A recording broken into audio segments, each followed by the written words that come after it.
stick around, because what you're about to hear could change everything. Keir Starmer's leadership is hanging by a thread as shocking new details emerge about a major cover-up in Southport. Once again, fearless investigative journalist Isabel Oakeshott is making waves, revealing bombshell secrets that could spell the end of Starmer's reign. But is this the tipping point, or will Labour try to sweep it under the rug? Before we dive into these jaw-dropping revelations, take a moment to like this video, subscribe, and turn on the notification bell. Your support helps bring you the stories others are too afraid to tell.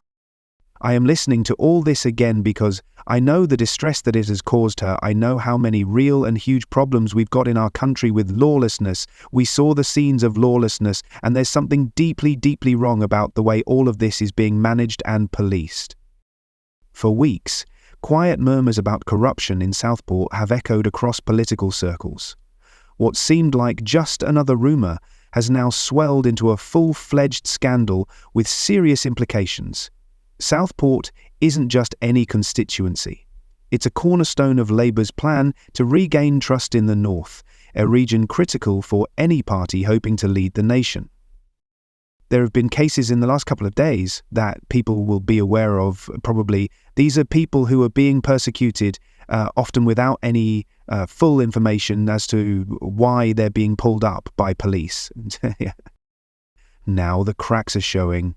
Leaked reports suggest that millions of pounds meant for public projects have vanished, money intended to boost infrastructure and community programmes. Instead of addressing these issues head-on, Labour allegedly resorted to damage control behind closed doors.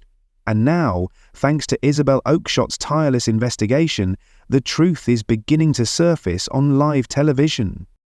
Isabel Oakeshott didn't hold back.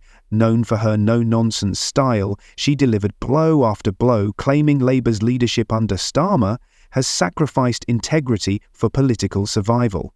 What I do know is that the public will be only more suspicious that there's been some kind of very high-level cover-up here when they see their own MPs being shut down and being gagged. It's a really, really bad look, Oakeshott stated. She didn't mince her words. Oakeshott accused Starmer's team of actively suppressing information about the Southport scandal to protect the party's reputation.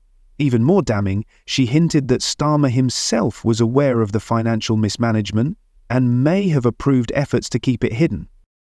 This isn't just about one constituency.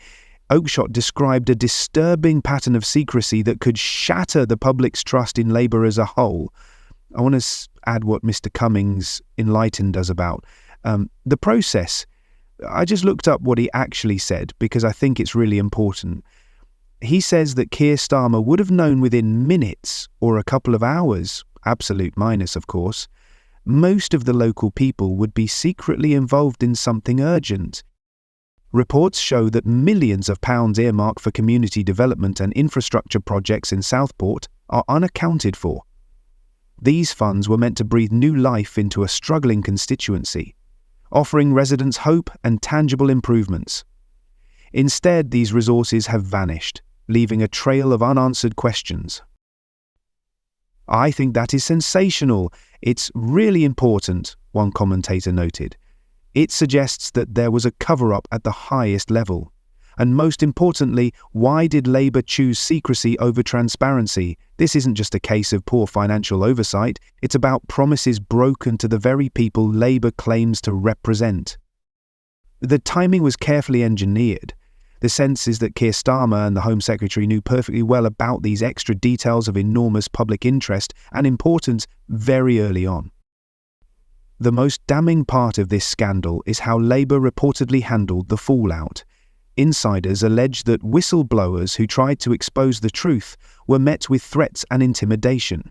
Instead of welcoming transparency, Starmer's leadership allegedly silenced those who spoke up. The public's reaction has been swift and fierce.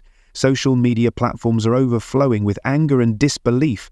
One viral tweet summed up the sentiment. Starmer promised a new era of politics, but all we've gotten is more of the same. Petitions demanding a full independent inquiry into the Southport scandal are gaining momentum, with thousands signing on within hours. This isn't just a political scandal, it's a breach of public trust, and voters are demanding answers. We are witnessing one of the biggest cover-ups ever seen in our lives on South Pole, one source dramatically claimed.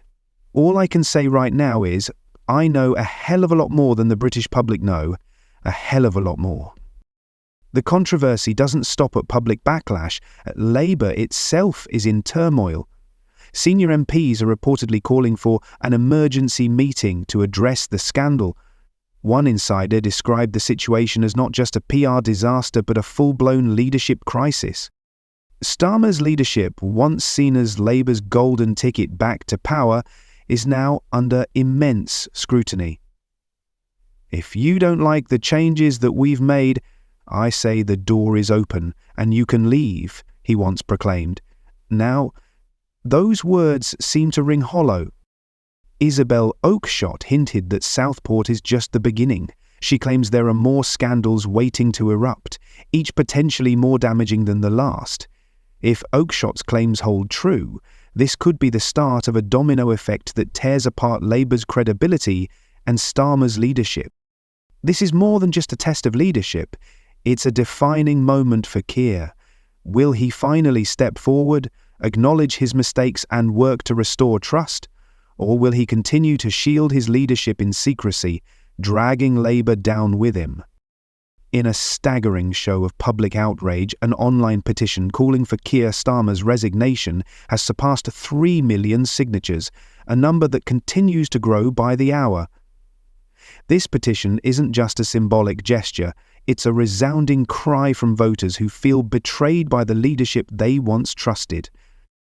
Editors are calling this the largest political petition of the year, reflecting widespread frustration over the Southport scandal and Labour's alleged culture of secrecy. Even if the entire adult population signed it, it wouldn't legally force anything, one commentator noted. But what it is just a big message. A message to this lousy lot about just how much they are utterly despised by how many people.